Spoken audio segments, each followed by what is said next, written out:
Hi, this is NiteShade, current leader or commander of Bravo Airsoft Team. We're bringing you another gun review, and this is the Aftermath Kirenex M4S system review. So let's get right into it. It has a 6-point LE stock with all foliage green furnishings. It's mainly plastic, except for the barrel and the buffer tube, which really that's what needs to be metal. So it has rails on both sides and on the handguard there. It also has rail space on the top. It takes obviously regular M4 mags, and for some extra features, it has forward assist button, which does nothing, and the delta ring does nothing as well.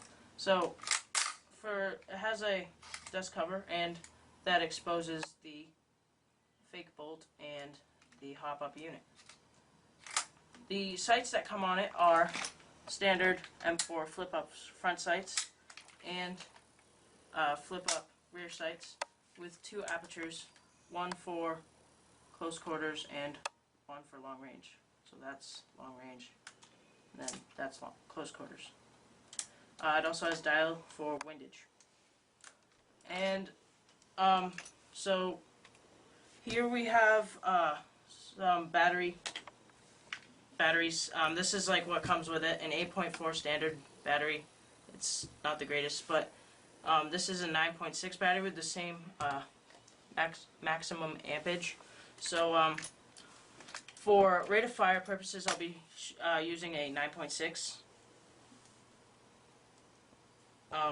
It is competitive with an Echo 1 M4 for rate of fire. So here is semi. Has pretty good trigger play. It's not too much, but so let's go into full auto. It's pretty good rate of fire. Unknown exact amounts, but when we do get a chronograph, we can show you that. So for battery installation, it is well, actually first, I modded this here for a 9.6 battery installation. I'm planning on putting a PEC box here, and I just exposed the wire through one of the holes here. I just took a knife and dug that out there for easier purposes. So to insert the 8.4 battery that you have, it's basically a standard foregrip installation. You're going to unscrew both screws on each side. It's just a spring screw, so once this like little arrowed part reaches the unlock symbol, it'll unspring and it'll come right up. The wiring in this is really soft, so you might want to have some electrical tape handy with you when you use this, because it does strip easily. So for the 8.4, we plug in the battery, and what you're going to do, you're going to lift all these wires off to the side, and you're going to try to put the Tamiya connections down this side here, and you're going to lay the 8.4 across the grooves that are specified there. We'll probably cut this because it's pretty hard to get in and shut the handguard correctly. And we're back. We inserted the battery. It was pretty challenging for 2 guys to do this, okay?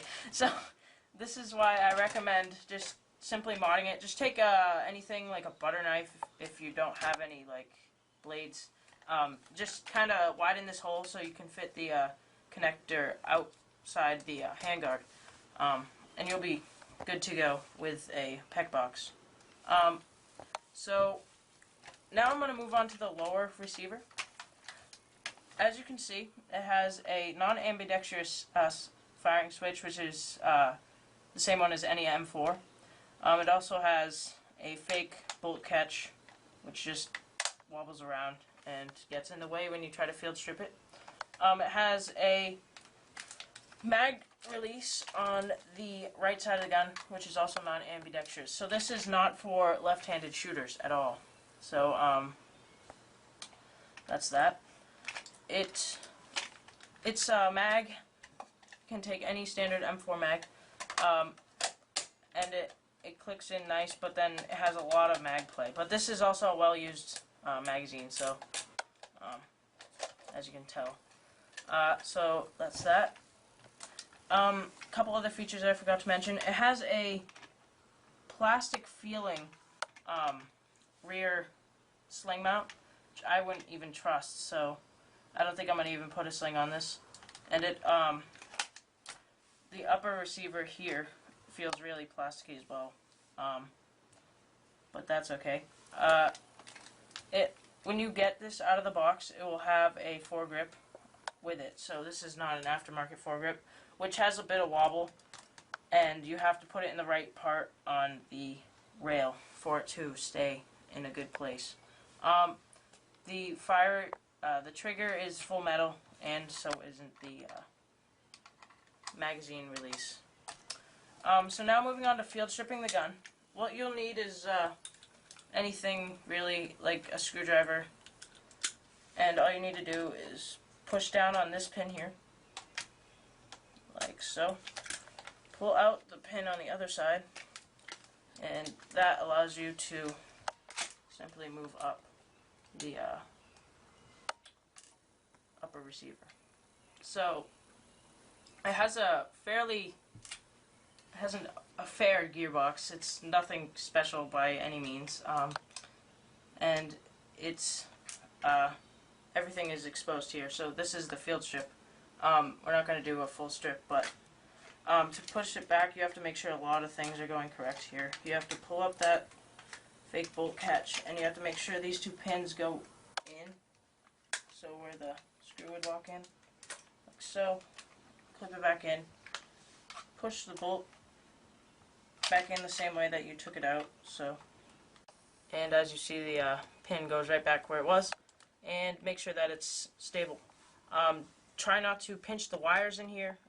They're really like flimsy and soft wires, like a JG. So this has been the review of the Aftermax Kirenex M4S system. If you're wondering what optic I have on here, it's just a cheap AMP tactical red dot reflex sight. So, but it works good. So please comment, rate, and subscribe to us for more airsoft reviews. This has been NiteShade, and we'll see you guys later.